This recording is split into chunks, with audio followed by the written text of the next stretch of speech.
You know what we've been receiving over the last, I'd say, 2 days? Yeah. Is a lot of people telling us, oh, look, China's finally changed its tune. They're finally backing Ukraine. Oh, look at this. Does this mean they've shifted their narrative? Why are people saying that?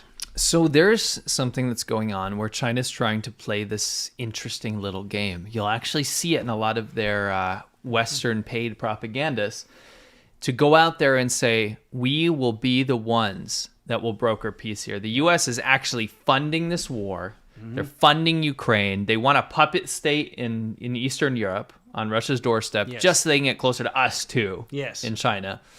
So what we're going to do is we're going to say, Ukraine, we respect your sovereignty. We don't think that any invasion is good. And Russia, your invasion is justified. That's fine. We have nothing to do with it. Do whatever you want. We respect your national security risk. Yes. They're literally having their cake and eating it too. And the rest of the world's saying, well, I don't understand. So what China does is they say, well, let's clear up the air. Now we're going to start airing, which they don't do this, by the way, start airing Russian losses and Ukrainian losses on state TV, on state media, almost as a dog whistle to go out there and say, yeah, we're reporting on this. We're not saying that there's no invasion. We're not saying that Russia is good for doing this. We're showing the human loss here. Well, what they're showing is they are showing like civilian casualties. Yeah. But okay, here's the real kicker. They have, from the beginning of this entire thing, when it kicked off, have been demonizing Ukraine and demonizing the West and demonizing Ukraine as a puppet state. Yeah. Demonizing Ukraine as being full of neo-Nazis, etc., etc. Now think about it like this. And you, if you'd watched my videos and our videos, you'll see how they've been brainwashing the children about how Ukraine has all these nuclear warheads, and that's why the U.S. wants Ukraine so that they can attack Russia and China and stuff. Yeah. So think about it. Your little children and everyone in the newspapers, everyone through the news has been hearing about, okay, Ukraine is neo-Nazis, Ukraine is terrible, is a puppet state of the U.S., Ukraine has nuclear warheads, they just want to attack Russia and China. So when you start to see a couple of civilian Nazis that have been killed, you're not going to care. You know, that's the whole thing. Is like now that we've made the position clear that Ukraine's bad and the West and puppet, we can show a couple dead civilians because people are going to be like, well, so what? It's kind of like if you were to show in the height of World War II some German civilians being killed, and you'll be like, oh, well, it's just dead Nazis. Yeah, that's exactly what it is. It's like I said, it's this... it's a dog whistle. Yeah. It's like, look at how fair we're being. We are just like Western media that we show how bad war is. Yeah, right? but they still don't condemn what Russia's doing. No. They're still not saying this is bad. What Russia's doing is bad. Correct. They still haven't taken that official stance. No. So what I did, because this is what they're doing right now, right? Yeah. Xi Jinping's going out there now officially. Now we can say officially saying, we just want peace, blah, blah, blah. We're not going to declare this an invasion, but we're still going to say we love peace. We don't like interfering in countries' internal affairs. Yeah. But you know what actually is happening is if you go... What I did was I went on Chinese social media over the past few days. Okay. And I've been taking inventory. And what I was doing was trying to see if this dog whistle stuff, this stuff that's on Chinese CCTV, like the front page stuff, is indicative of public sentiment.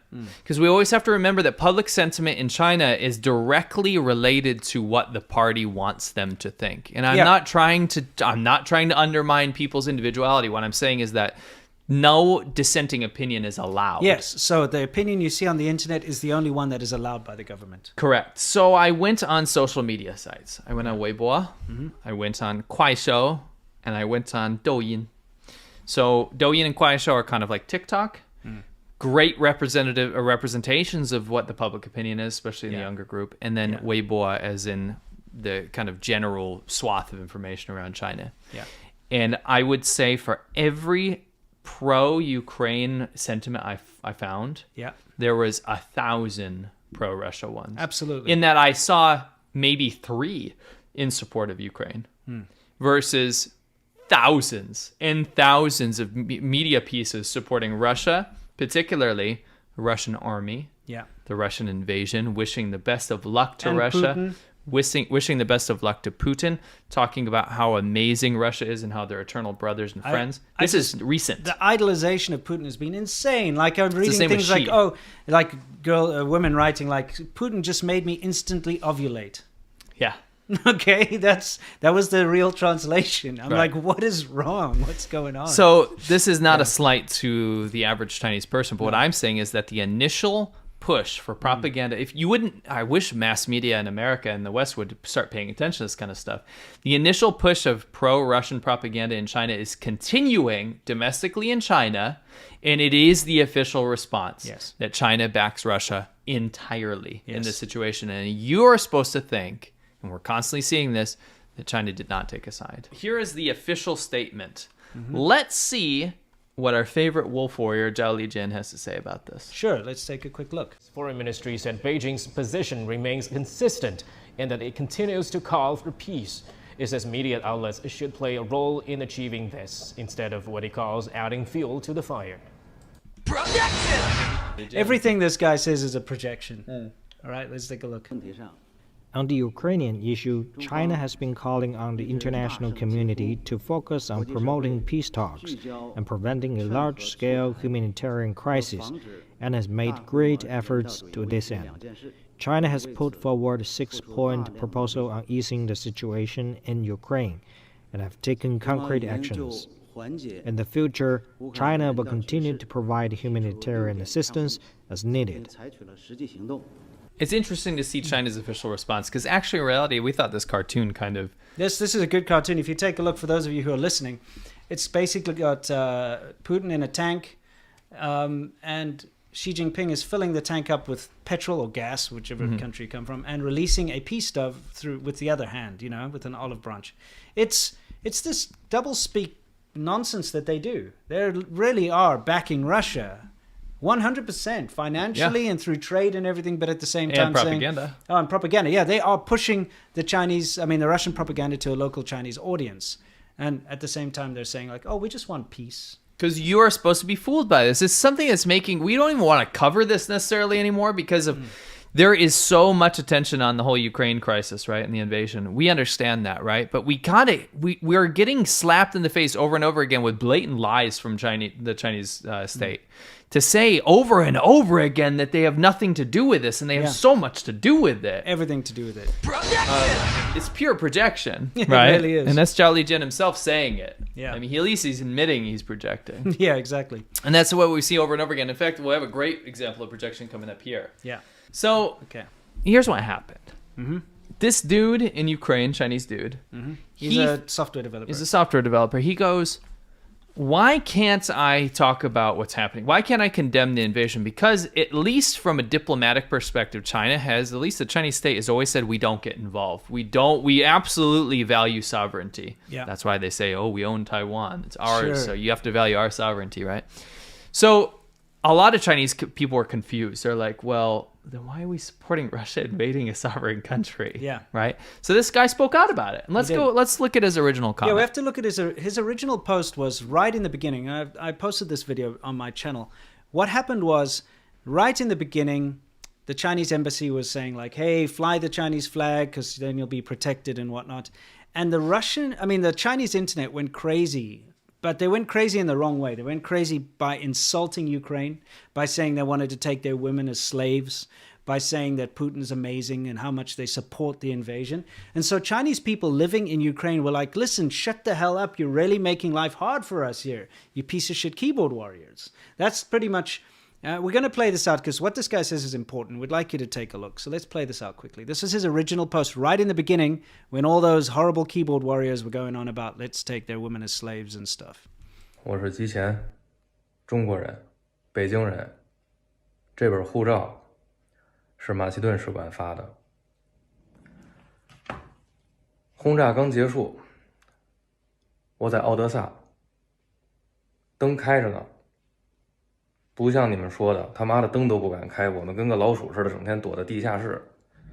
我就特别不理解了，这个普京派兵过来打这么开心，这儿中国人在奥德萨呢，在乌克兰呢，你们的大使馆在基辅呢，中国人在基辅呢，俄军好打自卫战，那我请教一下，哪个国家的自卫战是上人家首都打去的？因为现在普京那哥们儿已经代表不了所有的俄国人了，我的同事里俄国人、乌克兰人都有。俄国人没那么支持普京，你们比俄国人还支持普京。打了一场什么仗？还他妈说我是不是美国人给我钱了？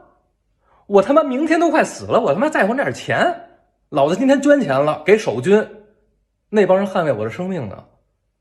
我不管是哪国人，首先我他妈是个人，我尊重生命，人有权活着，我们不害怕，我们愤怒，好好的上着班过着日子，导弹他妈飞过来了，就在我办公室边上。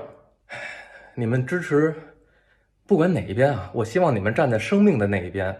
那个老百姓不希望打仗，那些守军他是我同事，他是程序员，他是我律师，他原来是老师，他现在为了保卫他妈他孩子，他拿着枪他保卫这个呢，他不用说保卫土地，他保卫他们家这房子，这房子是他拿钱买的，他爷爷传给他的，凭什么被你炸了？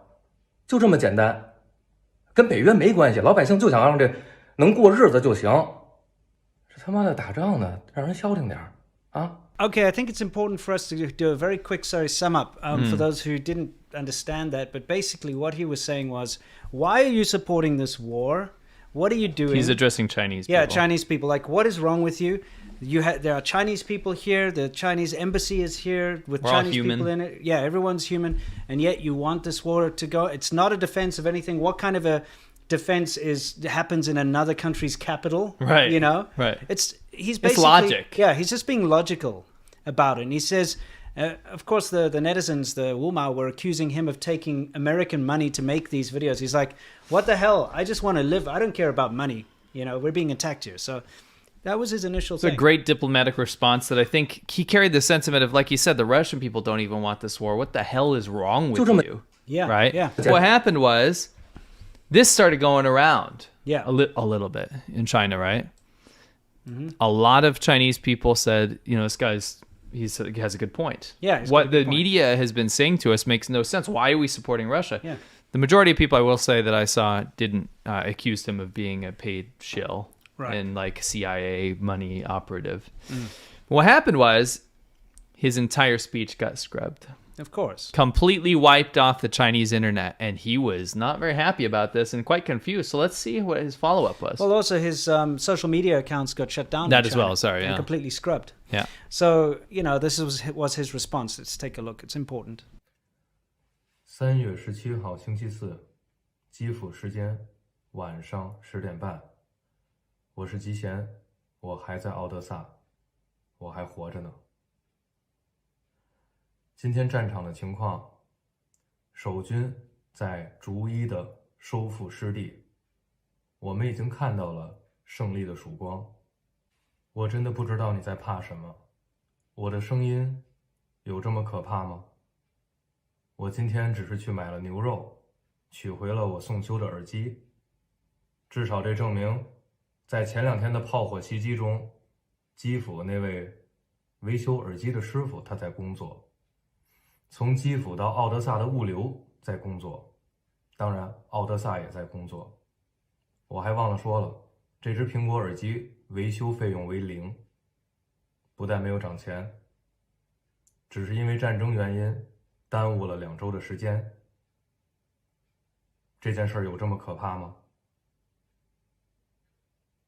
那么为什么我会在基辅时间下午3点的时候，这么整齐划一的，我名下的所有账号全部被删掉？不是 block， 不是封，我要纠正大家一点，这不是封，是 cancelled， 彻底删掉了。包括我和我的家人唯一报平安的方式，包括我父母唯一能够联络到我的方式，被你们删掉了。我们都能够接受看清真相，愿意放下屠刀的俄国士兵，你为什么就这么不能接受一个你自己的公民？我只是个程序员，我不是作战人员，我也不是间谍，我也没有党派。我并不责怪封掉我账号的审核员、工作人员，没有长官的命令，我相信他们不愿意按下那个按钮。我现在想问，谁下的命令？长官是谁？你们有没有父母？有没有孩子？如果你的孩子今天在战场上，你会不会按下那个按钮，切断他的父母和他唯一的联络方式？我现在只能通过其他人向我的父母转达我没有直接与我父母通话的方式了，告诉他们我还活着，我会活到战争胜利那一天。这一天已经不会太远了。你这个懦夫，在你脚下的这片土地上，到底谁应该是主人？是这里的人民，还是骑在人民脖子上为所欲为的那些人？我是中国人，我的国家有法律，有宪法，我的政党也有你们的党章。如果你觉得我的行为违反了法律，为什么没有经过审判？如果你不愿意走司法流程，如果你那么愿意把我当作敌人，这儿就是你们喜欢的战场，为什么你不敢来这儿？为什么要对我的父母施加压力？你手里人民赋予你的权利，你手里的枪，手里的炮，你的武器，就是为了让你向你的人民开火的吗？那么喜欢压迫，来呀，向你的公民开火。下不去手是吗？那么支持俄国人在这儿杀乌克兰人，对吗？我上一段视频中我告诉你了，如果今天是二战时期的德国，我会自愿加入犹太籍。好，今天我再告诉你，我自愿加入乌克兰籍。你不是喜欢杀乌克兰人吗？懦夫！你以为我不知道接下来你要做什么，你还能做什么？捏造谎言是你们一贯的作风，也是你唯一懂的技术，是你唯一的语言，对吗？我知道，接下来我会看到更加荒谬的关于我的谣言。你真觉得我很在乎吗？我现在每天陪着普京大爷玩他的那个核弹，前几天在我们这扔的亚核弹，是不是你们干的事儿？为什么不让人们知道？你怕什么？全世界都知道了，就差2个国家的人还不知道这儿发生什么。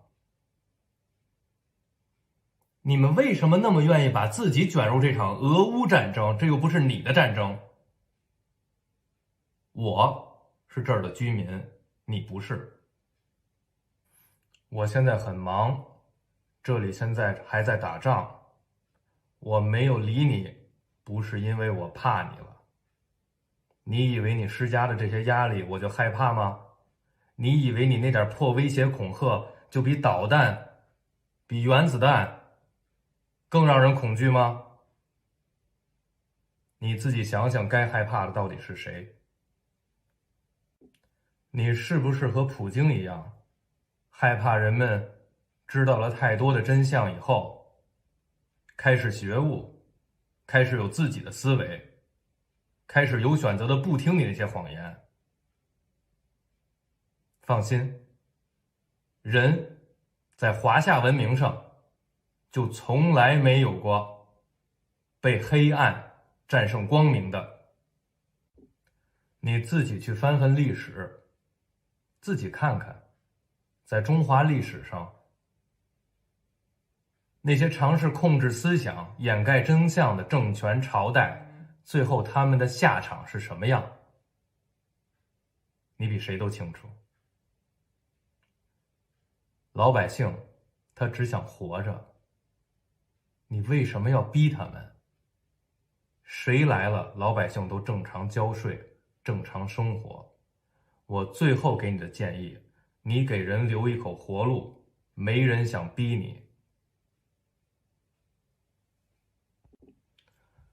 朋友们，如果你还能联系上我的父母、家人和曾经的朋友，希望你能够帮我向他们转达，我在这儿，我还活着。希望你能够告诉他们，我这里在发生着什么。我希望，不管以后我怎么样，当他们提到我的名字的时候，他们可以为我骄傲。我没有给他们丢人。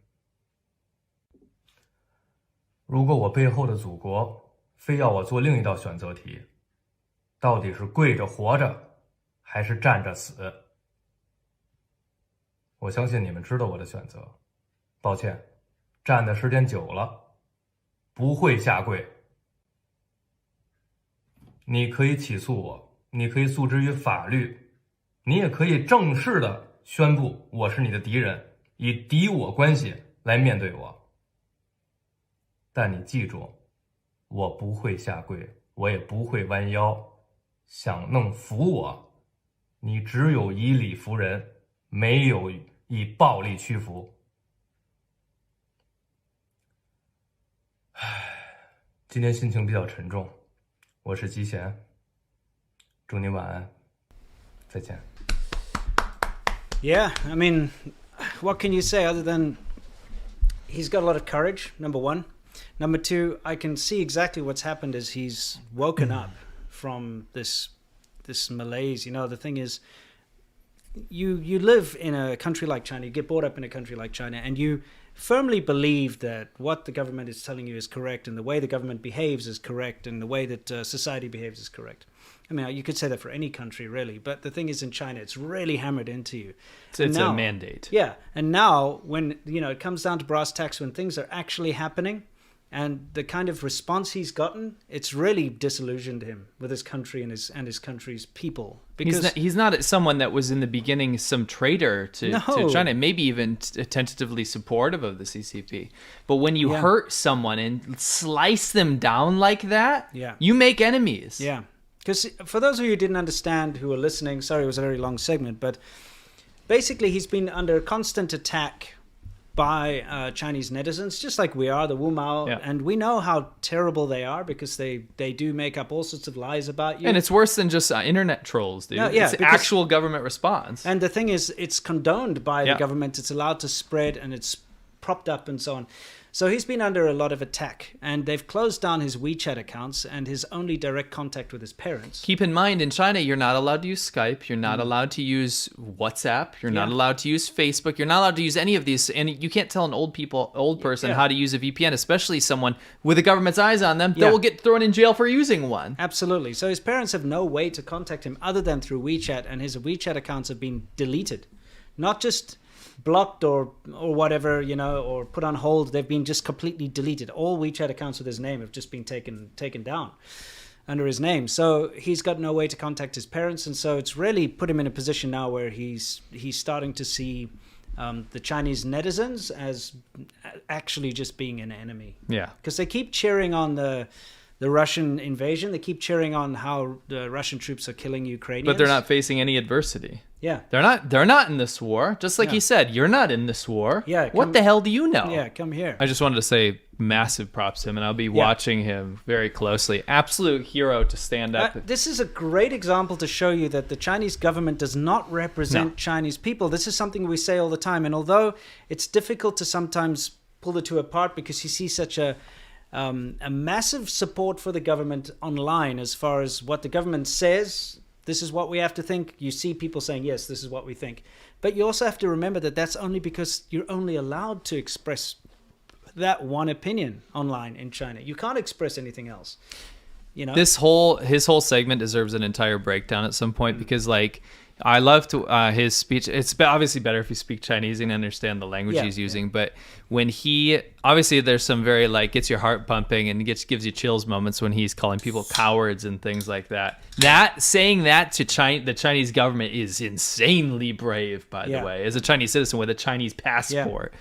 But the fact that he joined the Ukrainian military effort, right, is fascinating to me because he's a resident of that country. Yeah. He was able to separate the fact that, yes, I'm Chinese. Yes, I believe in my country. Yes, I love my country. But I live here and there's an illegal invasion happening. So I'm going to help the good guys, right? Yeah. Simple logic. And then gets shut down for doing that. What does that tell you about what I was saying? When the Chinese government's official response is we haven't taken a side and we're taking a peaceful approach, we're mediating, then why the fuck did you just shut down a citizen of your country who was just telling the world what was happening in Ukraine at the moment? Yeah. Why did you cut him off? That is the stupidest thing you can do in terms of blowback.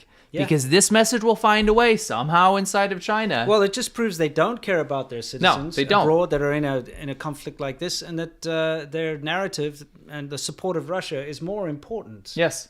You know? That's more important to walk this impossible tightrope that they're trying to do so they don't get sanctioned by the West and then also support and profit off of Russia. They're willing to villainize and actually just delete their citizens. Look at how bad their response was to evacuate their citizens out of Ukraine. Yeah. Taiwan, it took forever. They said, oh, it's too hard. We can't do it. Taiwan was totally fine. Yeah, just got them on buses. Yep. The buses had the Taiwan flag on it, no problem. But meanwhile, the embassy was like, fly the Chinese flag. Then they were like, no, don't do that. That's a bad idea. Don't fly it. Support Russia. Yeah, exactly. Don't do it. People might, have a problem with that. And then like, they were telling like students, like single women that, just find your way to the border. Just take a train or something. And they're like, there are no trains. There are no buses. Like, I don't have a car. War. How am I going to get to the next town to get a train or whatever? They're like, just find a way. They sucked. And it just proved to, I think, it woke up a lot of Chinese citizens that were in the Ukraine, first of all, that this wolf warrior fantasy of, what's that guy's name again? Jing, whatever his name is. The wolf warrior wanker guy? Oh. What's his name? Wu Jing. Yeah. It's a Wu Jing. Yeah. He's not going to come with his flag on his arm, like, the Chinese are here, lay down your arms. He's not going to come and rescue you. In fact, the Chinese government is actually more your enemy in a situation like that than they are your friend. They've time and time again abandoned their own citizens when faced with adversity. Absolutely. It was a disaster. It was terrible the way that they treated the Chinese citizens in the Ukraine. Yeah. Or in Ukraine, I should say. One thing I wanted to throw in here, very important, is that when he said, my country has laws, my country has a constitution, like he says, my country has a constitution just like your country. Yeah. And that's what he said in Chinese. Subtitles are a bit sparse. Yeah. It's very important. What he actually means by that is we have all of the framework and these things that you would assume to make it a normal country. Yes. It's all there to make it appear like it's some sort of, country that's meant to be taken seriously. But in reality, where was my trial? Yes. So we have a judiciary.